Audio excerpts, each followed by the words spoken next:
सेठ जी। वहीनी साहब, मैं आपसे कुछ बात करना चाहता हूँ। बोलो, क्या कहना? मैं जानता हूँ आपकी है मैंने। वहीनी साहब, मेरा विश्वास करो, मुझे अपनी जिम्मेदारी का एहसास हो गया। भावराव, हमारे देशों की प्रथा भूल गए। हम यहाँ हमारे अपराधी के स्वास्थ्य का खास ख्याल रखते हैं ताकि वो ठीक होकर अपनी माफी या सजा दोनों को अच्छे से स्वीकार कर सके।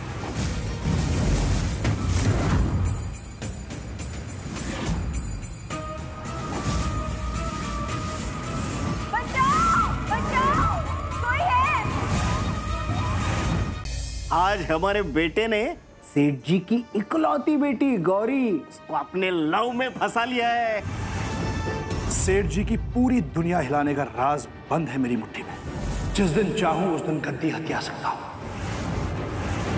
बहुत जल्द सेठ जी की गर्दन होगी मेरे हाथों में और गौरी के हाथों में होगी मेरे नाम की मेहंदी। घर के ज्येष्ठ दंपत्ति पूजा के लिए आ गए हैं। रुकिए पंडित जी, बिना पूरे परिवार के पूजा आरंभ कैसे हो सकती? इस परिवार के ज्येष्ठ दंपति संभाजी और वसुंधरा नहीं, मैं और मेरे पति भावराव।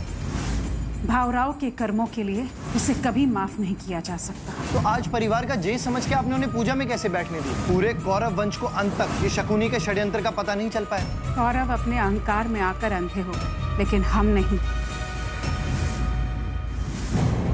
नागेश सेठ पिछली हार के बाद चुप बैठा है। इसका एक ही मतलब है कि वो किसी बड़े प्रहार की तलाश में है। राघव जी, अपने पहरेदारों से कहकर पहरेदारी बढ़वा दो। अब नागेश की हर वार का बदला हम देंगे उसे।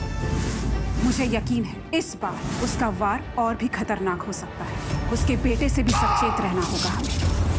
सांप का बेटा है, सपोला ही होगा वो।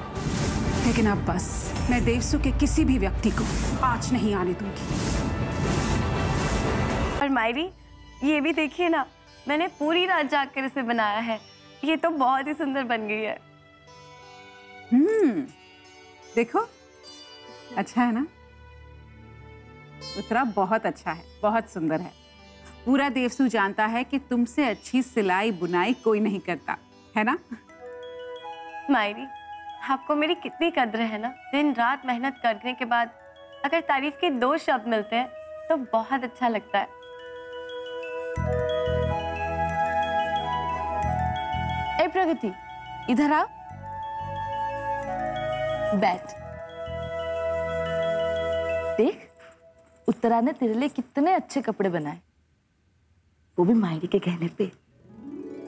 रियली भाभी? आई मीन सच्ची? थैंक्स भाभी।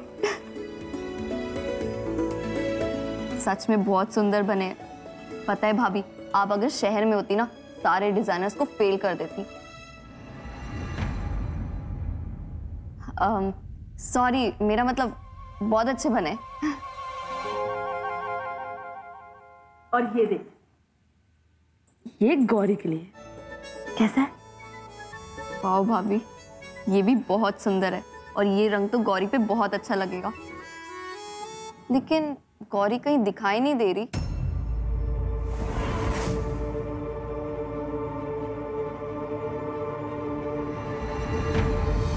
हर चीज तो मायरी को याद दिलानी पड़ती है, तू भूल जाती है। तुझे पता है, तू मेरी इकलौती बेटी है। संभाजी, राघव जी और बाजी के बाद तेरे बाबा और मुझे बेटी ही चाहिए थी। हम तो घबरा गए थे कि चौथी बार भी बेटा ही ना हो जाए, लेकिन फिर तू हुई। लेकिन नसीब देख, तेरे होने से पहले ही तेरे बाबा देवसु छोड़कर चले गए। मायरी, क्या हो गया आपको? आप इतनी बुझी बुझी बातें क्यों कर रही हो? बुझी बुझी बातें? तो फिर तू बता, मुझे कैसी बातें करनी चाहिए? इतनी बड़ी हो गई है कि अब मायरी को बताएगी कि मायरी को कैसे बातें करनी चाहिए। बस बस भाभी, कितना खिलाएंगी? चिड़िया जितनी तो खाती है, 2 और ज्यादा खा लेगी तो क्या हो जाएगा? भाभी वो सब तो ठीक है, लेकिन इसमें घी कितना सारा है। हाँ, घी तो है, लेकिन इसीलिए तो इतना सुगंध है। मस्त है ना? भाभी, सुगंध तो ठीक है, लेकिन इसके साथ साथ मोटापा भी आता है।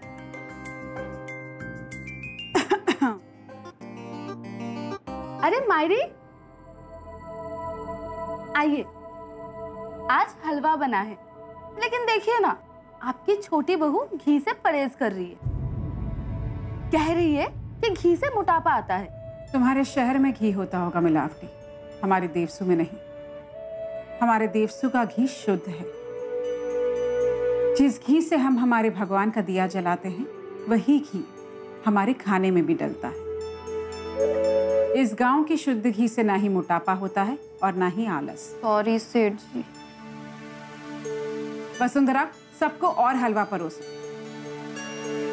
वैसे भी हमारे घर की बहुओं को, औरतों को और शक्तिशाली और मजबूत बनना है। तो जैसे कि मैंने तुमको कहा था कि आज से तुम सबकी लठ अभ्यास शुरू होती है। मायरी, मैंने आपको कल बताया था ना, मेरे पेट में बहुत दर्द है, इसीलिए मैं आज नहीं आ सकती। लेकिन मैं कल से पक्का आऊंगी। गौरी, तुम हमेशा ऐसे करती हो। अरे रहने दीजिए सेठ जी साहब, क्यों डांटती रहती है उसे? छोटी बच्ची है, जाने दीजिए ना। ठीक है,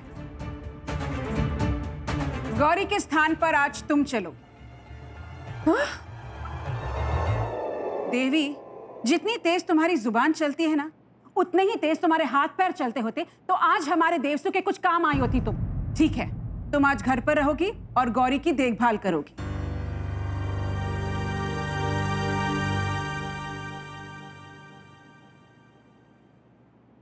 ठीक है, तुम तीनों मेरे साथ चलो।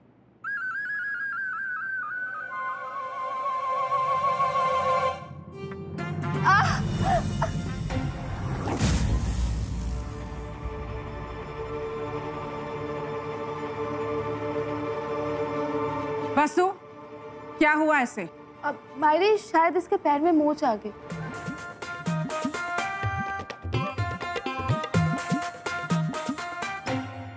इसे यहीं छोड़ दो। तुम दोनों मेरे साथ चलो और इससे कह दो कि कल से इसकी अभ्यास शुरू नहीं होगी, बल्कि सीधा सीधा इसकी परीक्षा ली जाएगी। संभाजी, तुम ना मेरे मस्तराम बेटे।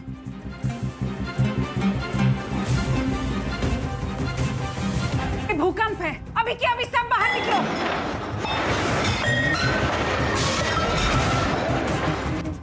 हाय मेरे गोविंदा। संभाजी, राघोजी, प्रगति और गोविंदा अंदर है। Govinda,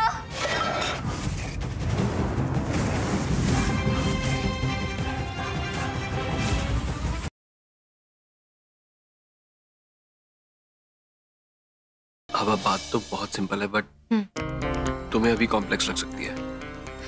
please directly come to the point. पापा, मैं मायरा से प्यार करता हूँ और उससे शादी करना चाहता हूँ।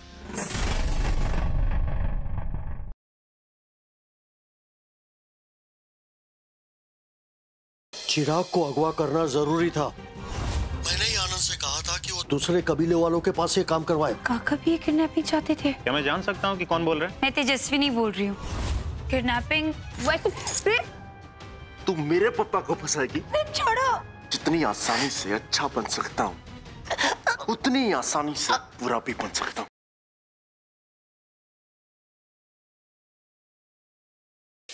मुझे कुछ समझ नहीं आ रहा। मैं कहा अरे क्या हो सारे के सारे?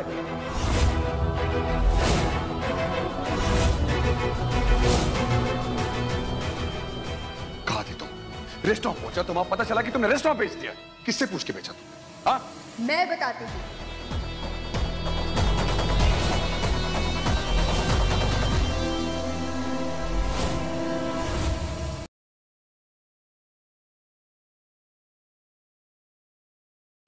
करोड़ की बहू आज पहली बार किचन में रसोई बनाएगी। ऑफ कोर्स, सुरभि सारी रस्में पूरी करेगी। 100 करोड़ की बहू सुरभि नहीं है, पूजा है।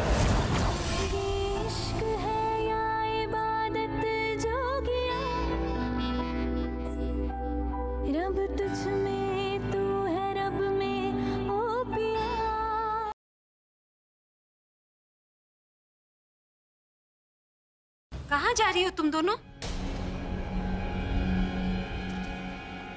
प्रज्ञा, तुम्हें होश आ गया? थैंक गॉड तुम ठीक हो और तुमने हमें रोक लिया। हमारी जान में जान आ क्या तुम्हें रियलाइज नहीं हो रहा? तुम्हारी आवाज सुन के हमारी जान में कितनी जान आ गई।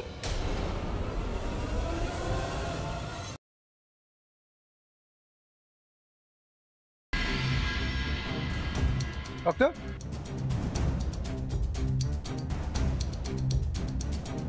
अरे कौन है? छोड़ो मुझे, छोड़ो।